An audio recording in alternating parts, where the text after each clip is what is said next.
Hello everybody and welcome back to this channel. My name is Invin and today what I'm going to be bringing to you guys is the top 10 best solo money makers in New World. Now these are going to be my top 10 things that I've found that you can easily do whilst playing solos. This is without the need for a group of friends to play with or indeed even a company. Obviously these things can be improved with a company, but you do not need them to do these things. The first one is quite simply the broccoli outside of Everfall. If you just go straight northeast out of Everfall or even just North Gate, you'll see there is a little farm here which has got some broccoli on.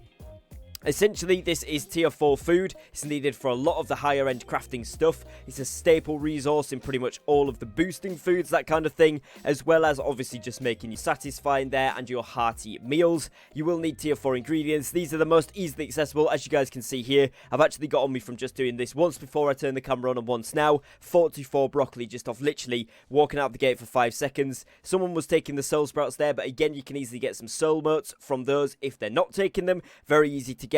And these actually sell for a decent amount, just to prove it on my server. These actually sell for a few gold each, maybe 250 or something. But let's check. Right here, broccoli tier 4, 190, yeah, in Everfall. And if we do kind of the whole all settlements thing, Windswood, they're going for 119. That's the most active trading post. So again, those 4 that are available there, it'll then jump up to 126, and there's only 35 there. 127, these will probably go up. Then Everfall, Breakwood, we're looking at 194. If we carry on to the next page to look at some other locations, maybe Monarch's Bluff, 281, Cutlass Keys, 350, and so on. And that's a very, very easy way you can do it. There is also some other farms that you can go to that have a lot more broccoli, but that's just kind of like a very easy one you can do off the rip outside of Everfall. Next is going to be herbs, and more specifically, their rare drops. So depending again on your server's economy, you'll kind of have to do a little bit of research here, check your market and see which kind of things make the most money on your server.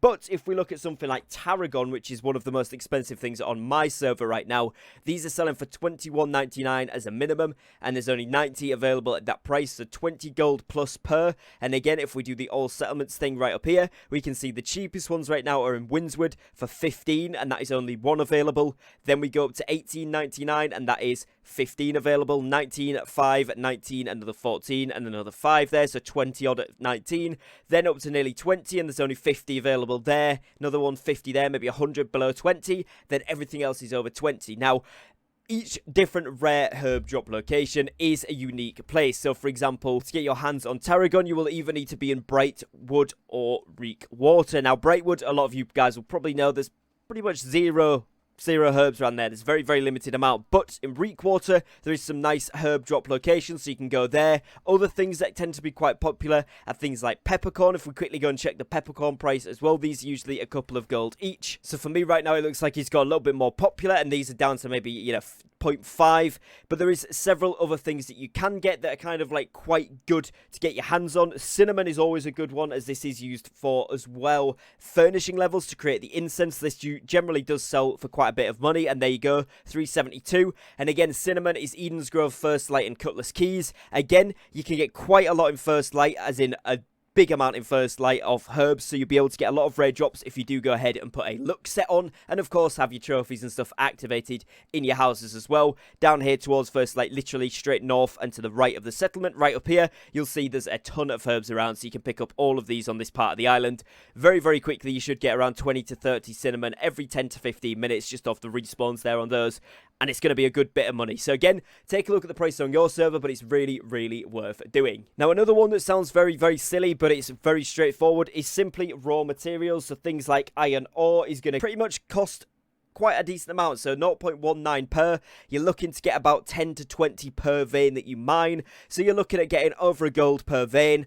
You can easily stock up on a lot of this, as you guys can see here. Someone is selling 2,455. So that's kind of a lot at 0.19, and that's just here in this trading post. But if we look at all settlements, this is kind of Windswood. You're looking at 0.24, Monarch's Bluff 0.25. So you can actually start to make quite a bit of profit off of those. And then if we go into something like Greenwood, this is going to be, again, something where you're getting multiple per tree that you chop down.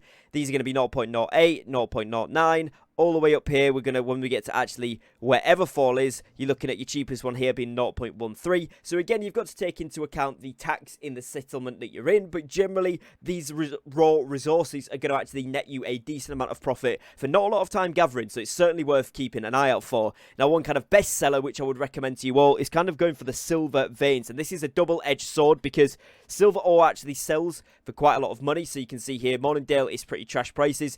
Windswood, 0.12 per silver ore, and this is kind of on the cheaper end. Earlier this morning, we were looking at 0.2 to 0.3 per silver ore, so kind of, again, depends on the market time. Now is kind of peak time for my server, so it's kind of gone down in price. Everfall, 0.14, and again, you're getting a lot here, and I am going to go on to talk about in a moment here about the mining luck sets and getting gems. So if you are going to be going for gems, silver ore is something you're going to want to mine for that, and you're able to sell the ore or the ingots for a decent amount of profit. So like I've just briefly touched on there, mining sets or luck sets for mining, like you can see in my inventory here, each one of these gives me some reinforced mining luck, so 4.3% on the chest plate, 3.8, 4.5 on the legs, etc, etc. Once you've got this full kind of set on, if you've got this along with trade food, which increases your mining luck depending on what tier that you actually have, and obviously for a certain amount of time, and then on top of that you've got your housing trophies, which do increase your mining luck as well. If you've got the mining luck ones in, you can go around and you get a very, very good chance to get gem drops. Again, your most common drops are going to be from silver ingots, or silver ore I should say, gold ore and platinum ore. They have the highest chance at dropping obviously the gems,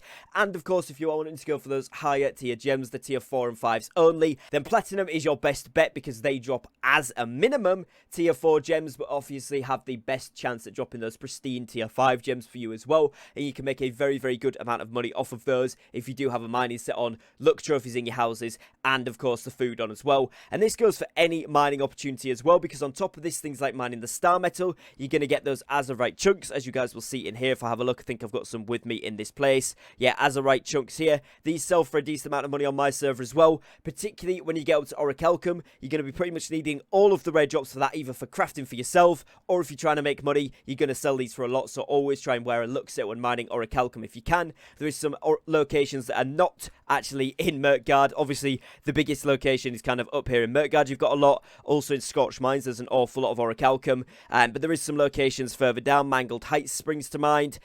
Some other places kind of across Brightwood, across Breakwater, across even First Light. There's a few spots for orichalcum, so kind of making the most of going over the whole area, mining those with some luck sets on, maybe in the less dangerous zone specifically, where you are going to be able to get some of that stuff that goes towards the Void Bent Armor, as that is what everybody is aiming towards, that is max level right now. Kind of here then as a final kind of thing on crafting, gathering, that side of things, before I move on to some more combat-based things, this is going to be your crafting consumables, so making things like health potions or stat boosting foods. As you guys can see here, the stat boosting foods are very, very good, very needed, and these get used up a lot when people are trying to gather resources. Also, you know, your attribute boosting foods, so your strength, constitution there, that one's constitution by 40, and this one again goes hand in hand with the rare herbs. Tarragon particularly, which the reason it's so high is because you do need tarragon to be able to get your hands on this roasted rabbit with seasoned vegetables, and tarragon only spawns pretty much in Breakwater for those herbs there, so it's going to be quite a rare resource to get your hands on with, which is why you can make money off selling it, or of course even keeping it. If you've got a high cooking level and you've got the recipe, you can then make it into this roasted rabbit with seasoned vegetables. And if we just have a quick look on the AH here, the minimum these are selling for in Everfall is 100 each. Obviously you do have to account for the rest of the ingredients that go into these, but generally that is the cheapest one. You've then got 140 for it at Windswood, 150 at Windswood, nearly 200 at Monarch's Bluff, and so on and so forth. So these are really worth selling, again, if you actually manage to get your cooking level up. Not so much accessible to everybody, which is why I didn't include it as its own tip, but it's certainly worth doing. On top of that, things like infused health pots, these are really, really good to sell. Obviously, as you can craft these in bulk, you can sell these pretty easily, 2 at Cutlass Keys, but if we go down to Everfall where I am, they're selling it as a minimum of 8. On top of this, if you're not so much into your crafting, kind of bringing in the more combat-y based side of things, you actually can just get these from being involved in the elite level 60 plus zones. As you guys will see here, I have 69 on me in my inventory, and if I go over to my bank, I don't know if I've got any particularly in Everfall, but I know I do have some. Yeah, I've got another 29 there, so I can fill up to 98, and I could sell some of those on the marketplace, as well as I do have a few stacks of 100 jotted around from doing the elite zones and kind of the end game dungeons as well, the end game expeditions. Those drop a lot, so selling them from either gathering through the expeditions and elite zones, or indeed by crafting them, you're going to make a decent amount of money off that as well. The next thing here is actually going to be Outpost Rush. I would love to show you guys an example of the gameplay for this one, but unfortunately we have had it disabled again now since it came out. Last time there was quite a lot of bugs, to be honest, still with it, so they kind of pulled it back again to have a look. But the way you would do it is go to your faction representative in whichever city you are in, click on the join Outpost Rush, and then if you're in a group you can do it, but obviously this is solo moneymakers, so we go as join as a solo player, and usually it says game mode is currently disabled, but usually it would put you into a queue. You capture and hold objectives, you kind of go around the world, you can gather things to upgrade the castle points that you're in, the outpost that you are in. You fight 20 versus 20, and the idea is to hold the domination points, if you will, for as long as possible. So the idea is you want your base one and the middle point if you can. You can summon things. It's a whole lot of fun, lots of PvP. You can test out builds, but on top of that you get 700 to 800 gold per win that you get, and on top of that as well you also get a couple of hundred Azoth for each one. I think I was getting around about 120 to 130 Azoth per time that I was doing this. So in both ways this gets you rich, but of course the 700 to 800 gold for a maximum of a 30-minute game is pretty good, especially on some servers where the economy is pretty run down low like mine is. This can be a very, very nice thing to do to make yourself a nice bit of cash. Now, market flipping is going to be my next thing. So before all of you come in the comments telling me, oh, Invin, you've only got 1,200 gold, why don't you take your own advice, make some money, etc., etc. That is because currently I have a lot of sell orders up. I basically buy in things like refining reagents when they get cheap, or maybe things like raw hide that I can then refine if the coarse leather is going to go up in price, and then I sell them back on the AH. So once those orders come through, I should be back up to around the 10 to 12k gold mark, which isn't exceptional, but unfortunately our server's market is pretty low down. However, I have been crafting a lot. I've been trying to get my skills up. So if I go into the skill menu, you guys will see weaponsmith, and I'm going for 200. I've also been doing a lot of cooking, I've been doing a lot of furnishing, and kind of getting behind those as well, and having a bit of fun with it, which is kind of the main thing. If I did want to stockpile money, you know, that there is that opportunity for me to do that as well, but right now I'm kind of grafting out, trying to hit 200 on everything. Now, that being said, market flipping is probably the best way to make money if you're actually good at doing it and you understand the market. Certain things, maybe like Azoth water, or like I mentioned just a second ago, these refining reagents, certain times of the day, like right now, these are pretty cheap, so I've managed to buy a few of these for under 0.1 gold per. So these ones like right here were 0.08. I'm going to hold on to those, particularly the flux I'll actually use for things like the wire weave. I can just resell for almost 2 gold in the morning when people are not as active on the server. So again, just knowing what sells when on your server is going to do you really, really well. Now, the next one is actually pretty surprising, and this is actually going to be dyes, or even the pigments for dyes, so the kind of red, blue, gold pigments, whatever it might be. Dyes are actually made in the cooking or the kitchen area, and you can scroll down and see these here. What you need to make these is certain materials, so you'll need water, and then you'll need the pigments for each one. Now, the ones I have found to be the most expensive on my server is currently any that are under the red dye. So let's look at the amaranth dye, for example, and this is brown pigment and red pigment. Now, these are actually pretty expensive to craft. For some reason, they're selling for like upwards of 50 gold a piece, some even upwards of 100 to 200 gold per dye, which is interesting. As you guys can see, I've got kind of the red cape going on. It does look nice, but for me personally, I found this quite shocking. I wasn't expecting it to be the case. If you type in dye, and let's have a look at amaranth, cheapest one here is 100. If we go to kind of like the all settlements tab, you can see cheapest one overall is 80. So these are pretty expensive things to be crafting. The reason for this being is that red pigment is actually quite hard to come by. So this one, the cheapest one here, is 24 per, and as you guys know, you do get 2 or 3 of these per time you manage to mine a plant, or harvest a plant I should say. But because red pigment is only found up here in the top of Shattered Mountains, it is a more exclusive one that people aren't really necessarily having a lot of surplus of. That being said, if you are level 60, you're going to be able to farm this rapidly, and some other ones that are very, very good, things like brown pigment, black pigment, yellow pigment, orange pigment, all these things that are kind of people just don't pick up for whatever reason. You can sell these for 20 to 30 gold on my server. Again, check your own economy to see whether this is worth your time, but for me, this has been something where I've been able to make, again, a couple hundred gold just as an off chance while I'm running past. I think, oh, that's an interesting plant, let me pick that one up, and it's 4 black pigment, and that's 100 gold right there for me. So just worth picking up literally everything and anything as you are going along, as you will be able to make cash off the pigments if you manage to get your hands on those ones as well. Now finally here, what I wanted to touch on is, of course, corrupted portals. Now some of you guys will be straight on this saying, well, this is not a solo moneymaker, and strictly this is not always a solo moneymaker, but it can be. So you can do all of these kind of minor ones absolutely solo. 25 levels should be no problem for most of the people watching this video. If you are level 60, you can even do the 45 minor ones solo very easily. I've had a crack at the 65 ones without a healing staff. It's near on impossible.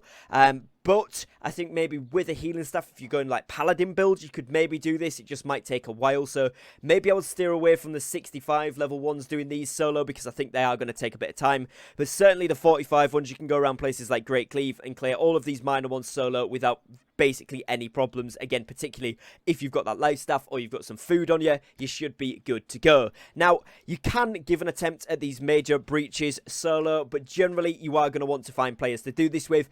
That being said, strictly it's maybe not a solo moneymaker, but it is very, very easy to formulate a group in the chat to just run this with. And kind of by definition of solo, I mean you're not part of a big company, you're not part of a big group of friends that play together, you're just kind of playing on your own. Orchestrating just 2 or 3 other players to join you in these runs usually takes less than 5 seconds. People will be straight on it wanting to do these, as it is a very good source of XP if you're not level 60 yet. And if you are level 60, it's decent weapon XP, but it's very, very good as-off and decent money when you do a few of them in a row. So getting a group together to just run through these, you'll fly through them. And again, if you are that level 60 plus player, you are going to want to try and get a group of 3 or 4 minimum, maybe even a full group of 5 to just go around and clear these level 60 ones, or these level 65 ones, my apologies. And that one will get you the most as-off and the most money out of everything. As well as that, when they reactivate the chests for these corrupted portal major breaches, you're going to be getting some really, really good drops. So certainly get on that. I know it's not strictly a solo one, but majority of the minor ones under level 65 are completely soloable,